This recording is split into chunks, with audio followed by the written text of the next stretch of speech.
সমস্ত বিবাহিত পুরুষদের মধ্যেই একটা ইচ্ছা খুব কমন থাকে, আবার পুরনো ব্যাচেলার লাইফে ফিরে যাওয়ার। কি ঠিক বলছি তো? আর সেই ইচ্ছা পূরণের চরম ইচ্ছায় কদিন আগেই আমরা স্কুলের কয়েকজন বন্ধু মিলে একটি গেট টুগেদার করেছিলাম মন্দারমণিতে। তার ভিডিও দেখিয়েছি আপনাদের টিংলু টংলু চ্যানেলেই। বাঁধা গরু ছাড়া পেলে যে আনন্দ করে, আমরা বন্ধুরা মিলেও ঠিক সেই আনন্দেই গা ভাসিয়ে দিয়েছিলাম। আর সবথেকে আনন্দের বিষয় ছিল নিজেদের সহধর্মিনীদের বাদ দিয়ে একা একা আনন্দ করতে যাওয়ার পারমিশন খুব শান্তভাবে পেয়ে যাওয়া। কিন্তু নারী, তোমার একই অঙ্গে এত রূপ বুঝিনি তো আগে। মন্দারমণিতে এক দুর্দান্ত ব্যাচেলার লাইফ একদিন কাটিয়ে আসার আফটার এফেক্ট যে কি হতে পারে তার ধারণা করা মনে হয় স্বয়ং মহাদেবেরও হতো না। মানে বলছি কি, বউকে ভয় পায় না এমন কেই বা আছে ইহজগতে। আর ফিরে আসার পর আমাদের কি অবস্থা হলো নিজেরাই দেখে নিন। আমার সহধর্মিনী সায়নী হাতে AK-47 দিলে এক্ষুনি চালিয়ে দেবে। ইনি সৈকতের সহধর্মিনী, পরিচয় পরে করাচ্ছি, চোখ দিয়েই ভস্ম করে দেবেন এক্ষুনি।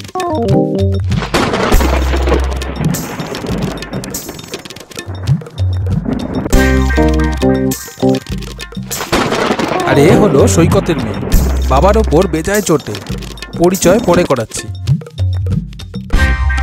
পার্টি হচ্ছে বন্ধুদের নিয়ে, আবার কি ছোটবেলার বন্ধুদের নিয়ে আসলে তুই বন্ধুদের দিবি। হ্যাঁ, আর কইকেই ভূমিকা পালন করা এই সুন্দরী মহিলা হলেন হিমাদ্রির ওয়াইফ। পরিচয় অবশ্যই করাবো পরে। কষ্ট লাগছে তার, ড্রামা মানে টপ টু বটম ড্রামা। বেচারা সৈকতের হাসি মুখ আর রইল না।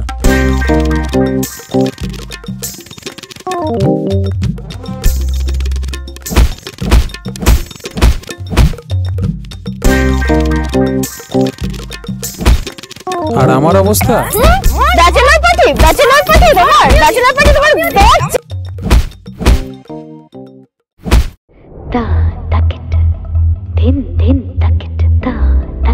অবশেষে সহধর্মীদের ছাড়া একা একা ঘুরে আসার খেসারত দিতে হলো আবার দীঘা প্ল্যান করে।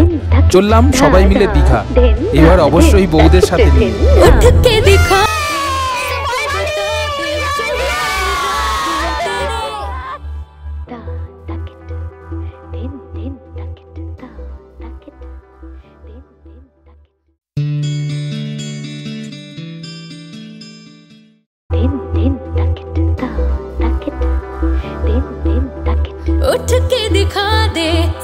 মার্চ 2024 শুক্রবার ঠিক সকাল 7টায় আমাদের বাড়ির সামনে থেকে দীঘার উদ্দেশ্যে যাত্রা শুরু হলো। ঠিক হলো প্রথমে যাব কোলাঘাট, সেখানে গিয়ে ব্রেকফাস্ট করে আবার রওনা দেব দীঘার উদ্দেশ্যে।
প্রায় 1 ঘন্টা চলার পর ঠিক সকাল 8টা নাগাদ আমরা পৌঁছে গেলাম কোলাঘাট।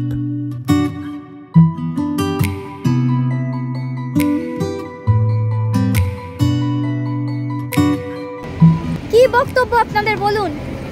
আনন্দে চলো ভালো হবে। এটাতে ভালো স্যান্ডউইচ পাওয়া যাবে, আনন্দে পাওয়া যায়, আনন্দে স্যান্ডউইচ পাওয়া যায়। তো চলো আমাদের একটু ভিডিও করে নিই।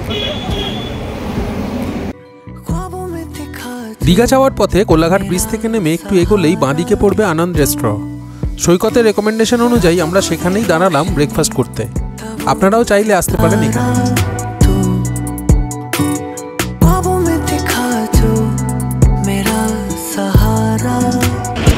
সুপ্রভাত। সুপ্রভাত, টিংলু টংলুর আরও একটা উইকেন্ড ব্লগে আপনাদের স্বাগত। আজকে আমরা আবার বেরিয়ে পড়েছি ছোট্ট একটা ছুটি কাটাতে দীঘার উদ্দেশ্যে। নতুন করে হয়তো দীঘাকে কিছু দেখানোর নেই, তবে আজকের স্পেশালিটি এটাই, আজকে আমি আর দেবাশিস না, আছি আমাদের হোল হুল্লোড়বাজ টিম।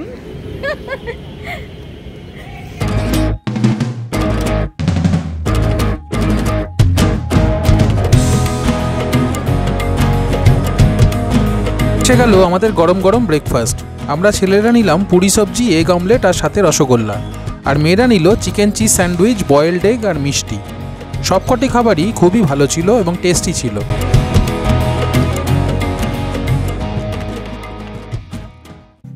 আর এরপর ব্রেকফাস্ট করে আমরা আবার রওনা দিলাম দীঘার উদ্দেশ্যে। কোলাঘাট থেকে এখনও যেতে হবে প্রায় 120 কিলোমিটার মতন পথ।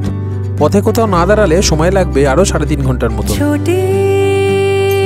छोटी राहें मिलके कहीं दूर दूर मंजिल पर जाएगी, कभी छाँव छाँव कहीं धूप सताएगी, लंबी लंबी। কোলাঘাট থেকে ব্রেকফাস্টের পর আমরা এখানটায় দাঁড়িয়েছি ডাব পয়েন্ট। এখানে পরপর পরপর অনেকগুলো ডাবের দোকান আছে। গরমকাল হয়ে গেলে দাঁড়িয়ে ডাবটা কিন্তু রিফ্রেশিং। মিষ্টি আছে ডাবটা, মাসিটাও খুব ভালো, মাসিটাও ভালো, মাসিটাও ভালো, ডাবের মাসি, ডাবের দিদি ওটা আমার মাসি ডাবের খাওয়া। ডাবটা খেয়ে কি আরামটাই না হচ্ছে, খুব ভালো লাগছে ডাবটা খেয়ে। তুমি তো খেলেই না এখনো, না খেয়ে বলছো কি আরাম হচ্ছে। কেমন রে দিশা ডাবটা? Excellent excellent. ডাব খেয়েছি, আবার মালাই খাচ্ছি, ভালো মিষ্টি আছে। আমাকে জল বেশি দেখে দেবে, আমি মালাই খাই না। ডাবটা আমি খেয়ে সাথে এসে গেছে আরো দুজন। সৈকত বন্ধু, এইটার মধ্যে সবচেয়ে লোভনীয় জিনিস এই আমারটাই আছে। এই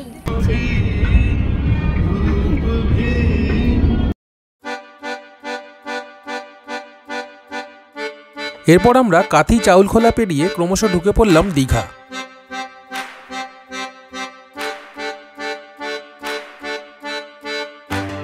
হ্যাঁ, ওই তো দেখা যাচ্ছে দীঘার এন্ট্রি গেট। প্রতিবার যখনই দীঘা আসি এই গেটটা দূর থেকে দেখলেই একটা উন্মাদনা জেগে ওঠে মনের মধ্যে। আপনারা যারা দীঘায় বাসে বা নিজের গাড়িতে আসেন তাদেরও মনে হয় আমার মতনই লাগে, তাই না?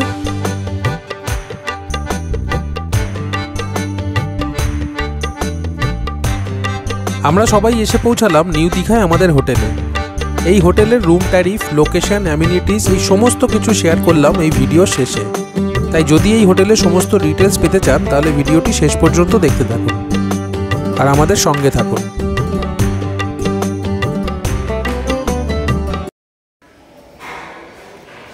আমরা জাস্ট চেক ইন করে একটু ফ্রেশ হয়ে এখন যাচ্ছি রেস্টুরেন্টের দিকে। অলরেডি ওরা নেমে গেছে, আমি ঢুকছি, লাঞ্চটা করবো, করে তারপরে দেখি পুলে নামতে পারি। এই সৈকত নামিনি। আমরা মোটামুটি দীঘা এসে পৌঁছালাম 12:30 নাগাদ।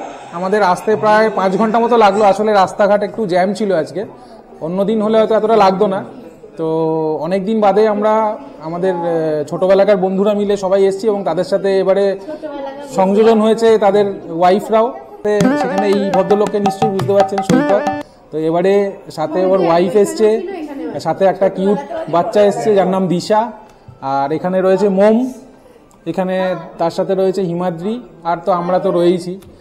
আর আমরা এখন এখানে এসে হোটেলের যে রেস্টুরেন্টটা এসেছি সেখানে খেতে এসেছি। এসে গেছে খাবার। দিশা কি খাচ্ছে? Fried rice, chilli chicken. আমাদের এখনো খাবার দেওয়া হয়নি। একটা বালতিতে কি দিয়েছে? ডাল দিয়েছে, এটা সোনামুখ ডাল আছে। হোটেলে এসে ফ্রেশ হয়ে আমরা লাঞ্চ সেরে নিলাম। লাঞ্চে মোটামুটি ভেজ এবং নন ভেজের সব রকম অপশনই ছিল, কিন্তু স্বাদ বিচার করতে বলবো খুব আহামরি স্বাদ ছিল না।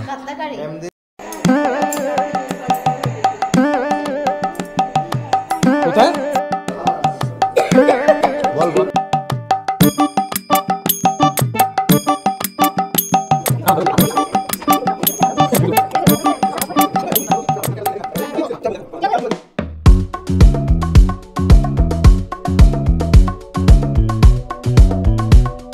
লাঞ্চের পর্ব শেষ করে এবার একটু রিল্যাক্স করার পালা। আমাদের হোটেলের ঠিক বাইরেই ছিল একটি সুন্দর ছোট্ট গার্ডেন, সেখানে ঘুরে ফিরেই একটু রিল্যাক্স করে নিলাম। আর এর ঠিক পাশেই রয়েছে সুইমিং পুল, তাই ঠিক করলাম একটু পুলে নেমে এনজয় করা যাক। কিন্তু তার আগে চলুন আমরা যে রুমে ছিলাম সেই রুমগুলোর সম্বন্ধে একটা ধারণা আপনাদের দিয়ে দিই, যাতে আপনারা নিউ দীঘায় এলে এই হোটেলের রুমগুলো সম্বন্ধে একটা ভালোভাবে আইডিয়া পেয়ে যান। আমার হাতে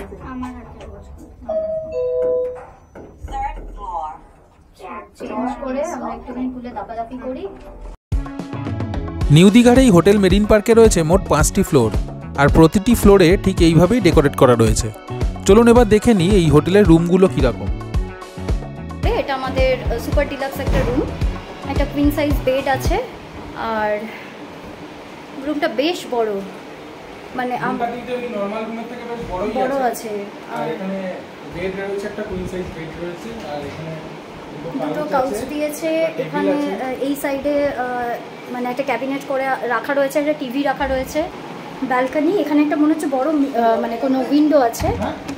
আর এই হচ্ছে ব্যালকনি থেকে ভিউ, রুম থেকে ফুল ভিউ একটা। এখানে কমপ্লিমেন্টারি হিসেবে দুটো জলের বোতল দিয়েছে 500 ml এর। আর এখানে সিটিএম রাখা রয়েছে, মানে টি কফি আর ইয়ের জন্য, সুগার টি কফি। এখানে টি ব্যাগ রাখা রয়েছে কতগুলো, একটা কফি পাউচ আছে, মিল্ক টিল্ক এসব রয়েছে, চায়ের সরঞ্জাম। আর এখানে আছে মিনি ফ্রিজ, কিছু নেই, কিছু এনে রাখা যেতে পারে। আর রুমটা এই বেশ বড় রুম। আর এই হচ্ছে ওয়াশরুমটাও বেশ বড়। আবার কি থাকবে, ঠিক আছে। বড় সাইজের মিরর আছে, এখানে টাওয়েল দেওয়া রয়েছে। আর কমপ্লিমেন্টারি হিসেবে যা দেওয়া থাকে, বডি ওয়াশ, শ্যাম্পু, সাবান, বাস এই। ওভারঅল ভালোই বেশ। আর লাঞ্চের পর শুরু হলো আমাদের পুল মস্তি। তবে এই হোটেলের পুলের সাথে কোনো রকম ড্রিঙ্কস বা স্ন্যাক্সের বন্দোবস্ত করা নেই।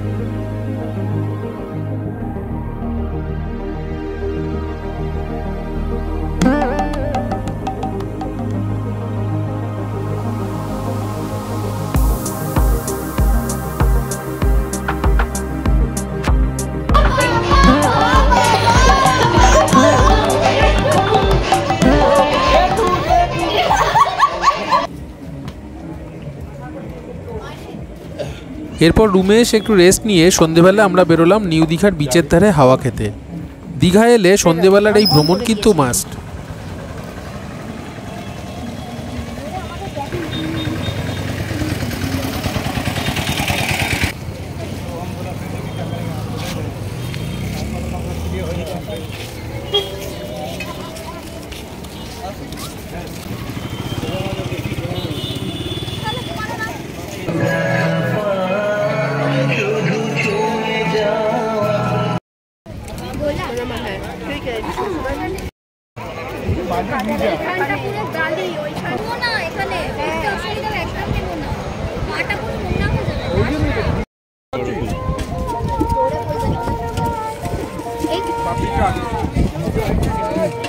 সবাই খাচ্ছি আমরা, অসাধারণ বানিয়েছেন কাকা, এই কাকার থেকে।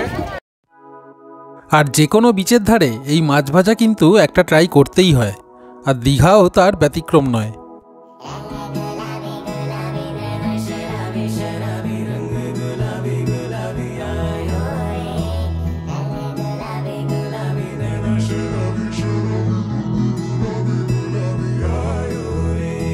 रंग गुलाबी नैना शराबी तेरी अदाएं हैं बेहिसाबी मन बावरा है तुझ पे रुका है मांगे तुझे सावरिया। এরপর রাতে হোটেলে ফিরে এসে হোটেল থেকে অর্ডার করলাম চিকেন নুডলস আর চিলি ফিশ। আর খাওয়া দাওয়ার পর্ব শেষ করে আজকের দিনটাও শেষ হলো এইভাবে।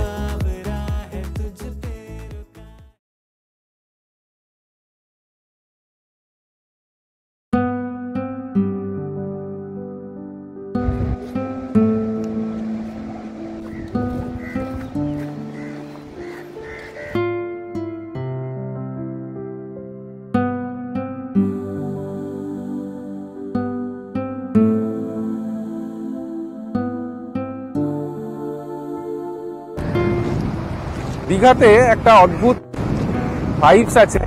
ছোটবেলা থেকে যখনই এসছি দীঘাতে, যতবারই এসছি, অন্তত 20 থেকে 25 বার হয়তো দীঘা এসছি, কিন্তু যখনই আসি এই জায়গাটার একটা আলাদাই একটা অনুভূতি আছে, যেটা বাঙালিদের মধ্যে একটা আলাদা আবেগ আছে, একটা সেন্টিমেন্ট আছে দীঘাকে নিয়ে। সেটা কিন্তু দীঘাতে এলে পাওয়া যায়। এই যে সকালবেলা বিচে হাঁটা, এত মানুষের আনাগোনা, ছেলেরা মাছ নিয়ে আসছে, মাছ ধরছে, ওদিকে পিছনে সানরাইজ হচ্ছে, তো এইগুলোর একটা আলাদাই একটা অনুভূতি আছে। আর আমাদের কলকাতা থেকে দীঘাটা এতটা কাছে বলে বেশ তাড়াতাড়ি সহজে আসা যায়। আর এখন তো কমিউনিকেশন খুবই সহজ হয়ে গেছে, আর যেহেতু এখন নিজের গাড়িও হয়ে গেছে, তো মানে বাই রোড হোক বা বাই বাস হোক, বাই ট্রেন হোক, যেভাবেই হোক দীঘা যখনই খুব সহজলভ্য হয়ে গেছে মানুষের আসার জন্য। তো সেই জন্য দীঘাতে এলে সবসময় ভালো লাগে, দীঘা কখনোই বোর লাগে না এতবার আসার পরেও। দেখো দেখো জ্যান্ত, হ্যাঁ এটাও তো জ্যান্ত, সব জ্যান্ত এই যে হচ্ছে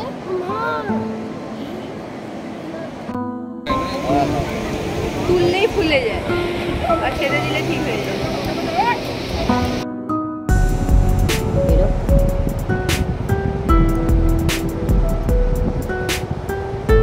আর ভয় পাচ্ছে না, দেখেছিস?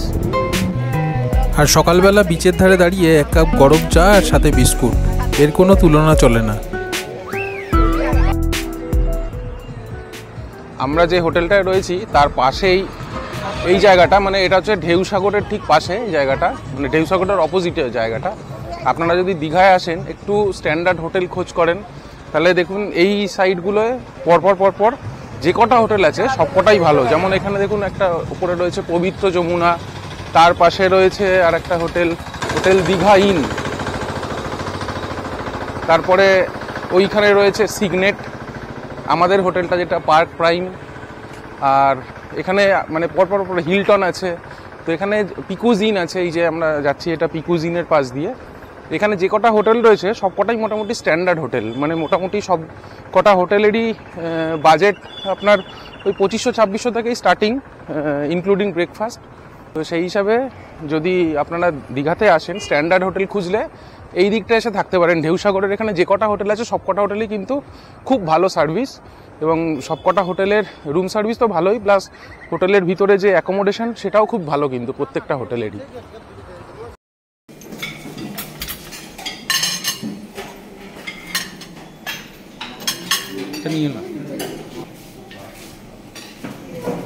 এরপর আমরা হোটেলে ফিরে চটপট সেরে নিলাম ব্রেকফাস্ট।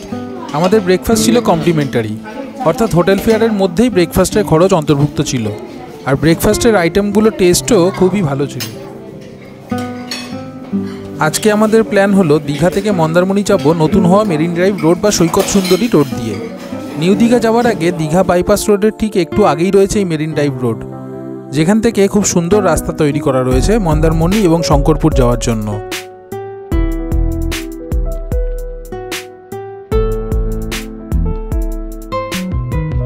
আপনাদের সাথে গাড়ি থাকলে অনায়াসেই এই রাস্তা ধরে মাত্র আধা ঘন্টায় পৌঁছে যেতে পারেন শঙ্করপুর, তাজপুর বা মন্দারমণির দিকে। আর গাড়ি না থাকলেও অসুবিধা নেই, দীঘা থেকে আপনারা অটো বা টোটো ভাড়া করেও ঘুরে আসতে পারেন এই রাস্তা দিয়ে। ফাঁকায় যেতে আর একপাশে সমুদ্রের ভিউ এনজয় করতে করতে যেতে কিন্তু মন্দ লাগবে না।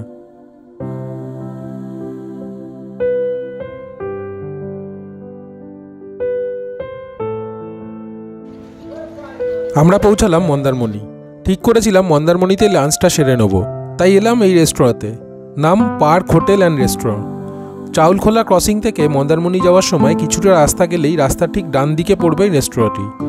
এসি রেস্টুরেন্ট এবং খাবার দাবারের গুণগত মান নিয়ে কোনো সন্দেহই নেই, এবং দামও রিজনেবল। আপনারা মন্দারমণিতে এলে এই হোটেলে আসতেই পারেন আপনাদের সুবিধা মতন, হতাশ হবেন না আশা করি।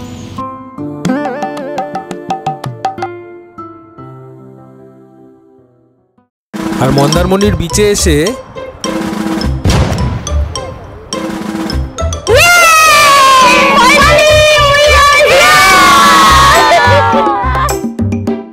বউদের না নিয়ে গিয়ে একা স্কুলের বন্ধুরা মিলে মন্দারমণি চলে যাওয়ার প্রতিশোধ ঠিক এইভাবেই নিল আমাদের বউরা, আর তাও মন্দারমণির বিচে দাঁড়িয়েই। বুঝলাম বাড়ির মেয়ে বউদের না নিয়ে একা চলে যাওয়ার দিন শেষ হয়ে গেছে, এই জন্মে আর মনে হয় তা হবে না।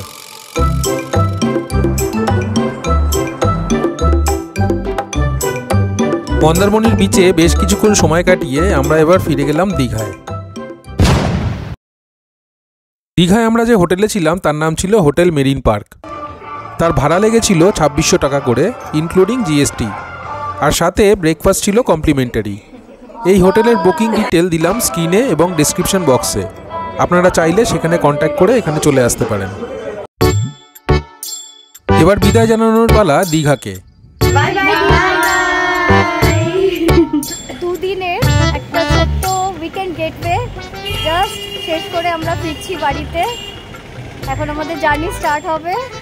আবার নেক্সট কবে আসা হবে বল সবাই? শুধু গার্লস পার্টি এরা বাদ। চলো বাই টাটা, সাইনিং অফ। আমরা আমাদের গাড়িতে চলে যাই। হ্যালো, আমি আপনাদের হোস্ট দেবাশিস। আমি আপনাদের হোস্ট সায়নী। আর আপনারা দেখছেন টিংলু টংলু। আমরা যেখানে যাই সেখানকার ভিডিও আপনাদের দেখাই। আর যদি আপনাদের এই ভিডিওটা ভালো লেগে থাকে তাহলে অবশ্যই দিয়ে দেবেন একটা লাইক, আর চ্যানেলটি সাবস্ক্রাইব করে বেল বাটনটি প্রেস করে রাখবেন যাতে পরবর্তী ভিডিওগুলোর নোটিফিকেশন শুধু আপনার কাছেই আসে। करना है ना कुछ भी खोना है, दिन नई रात होगी अलग ही बात होगी।